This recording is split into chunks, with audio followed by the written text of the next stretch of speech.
Chiante Lymon from SHARE, the Society for History and Racial Equity, talks about the importance of dialogue within a community and breaking down prejudice.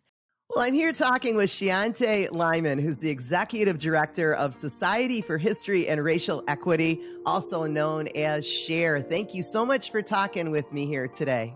Yes, thank you for having me.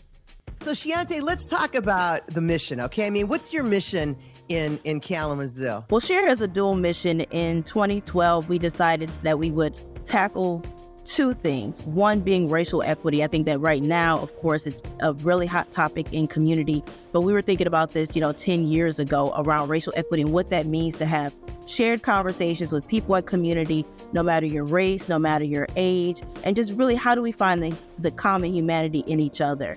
And the other part of our mission is collecting oral histories from African Americans here in our community.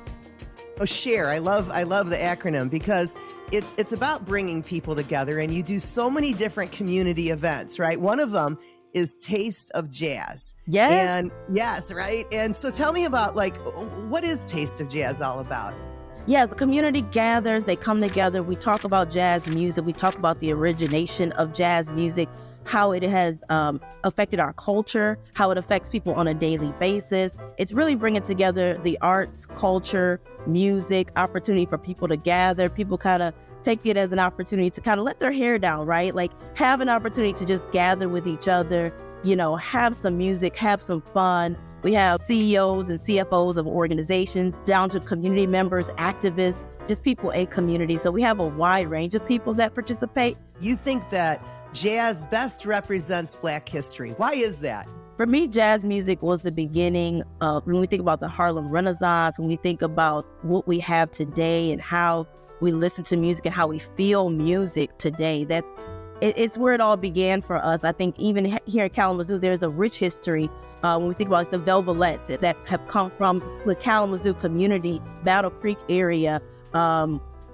just thinking about all of the bands and people that are from Kalamazoo, that's really where it originated and how we got where we are today.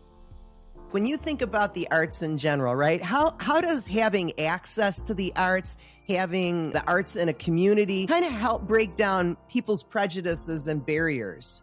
For me, as a board member also of the Black Arts and Cultural Center here in Kalamazoo, it's a pivotal, important piece of community.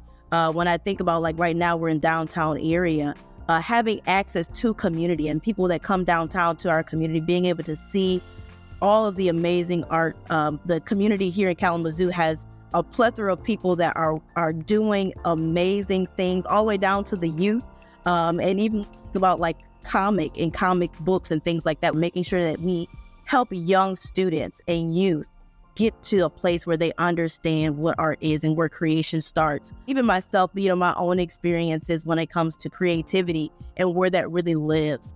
And in this world, unfortunately, we don't get much opportunity to be creative because we're always, working and trying to get to the next thing. But to live and be in a moment where you can just create something and call it your own, it's just an amazing opportunity for anyone. Talk a little bit about the oral histories, because to me, that was just fascinating. For me, I think one of the people that really stands out to me is Phyllis Seabolt, which is someone that's on our website.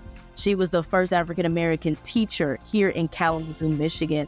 And she talks about her experience, right? When Western Michigan University was Western normal school, she wasn't able to room with people in her dorm, right? Things that we don't even think about. I attended Western. And even thinking about the history of me becoming the first Black woman president, that's a 103-year history. And to think, I know there were many qualified women long before I came along, but for it to be the opportunity for me in 2017 was something that I think just, I'm standing on the shoulders of all these women that have broken those barriers for me to be who I was at that time and to continue to be who I am.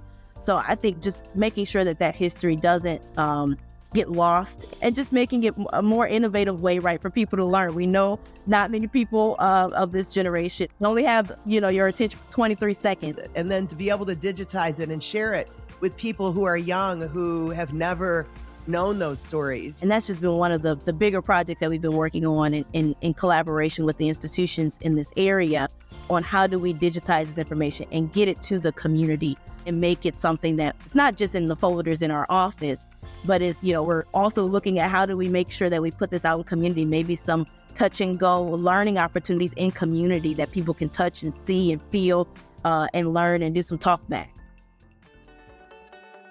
Chiante, tell me about the Summit on Racism. The Summit on Racism is an annual summit that we do for communities. Like we mentioned, the youth summit, but we also have an adult summit. Definitely understand that racism is prevalent in all sectors. It's a systemic problem for community. So we're healing that trauma, right? And we're having shared conversations about what does eliminating racism look like here in Kalamazoo. Through that, we're inspiring people to take action. You even do this thing called the Reading Race Book Club, right? What does that look like? Like, what do those discussions look like? What books are you reading? It's been happening within community since about 2017, 2016. And it's in collaboration with the Kalamazoo Public Library. So this was a collaboration that happened before I got into SHARE and has continued to go on. We do bi-monthly book clubs. We just read The Three Mothers, which is about James Baldwin's mother, Martin Luther King's mother, and Malcolm X's mother. We did that for Mother's Day, so in May. So we had an opportunity to really just have shared conversation about the women behind the men that we look at as heroes and as people in our community, right? Just about what's going on in history and what has happened and where we are today and where do we want to go, so that we're not reinventing the wheel, but maybe improving the wheel in which we already have. And I think that that's really where Kalamazoo is progressing towards. What role do you think that the arts play in the African-American community? Arts is so important, whether it was on purpose or whether it was on accident. I definitely think that, the African-American community has to create its own way. Even the simple thing of barbecue and family reunions and just how all of those things have become a part of our history, soul food, right? Whether it's given to us, whether we take it, whatever that looks like, how do we take what we have and make the best of it in community wherever we are? Like you mentioned, like me being from Detroit, how do I bring a little bit of Detroit with me, right? Here in Kalamazoo and support and create something that people will love and enjoy.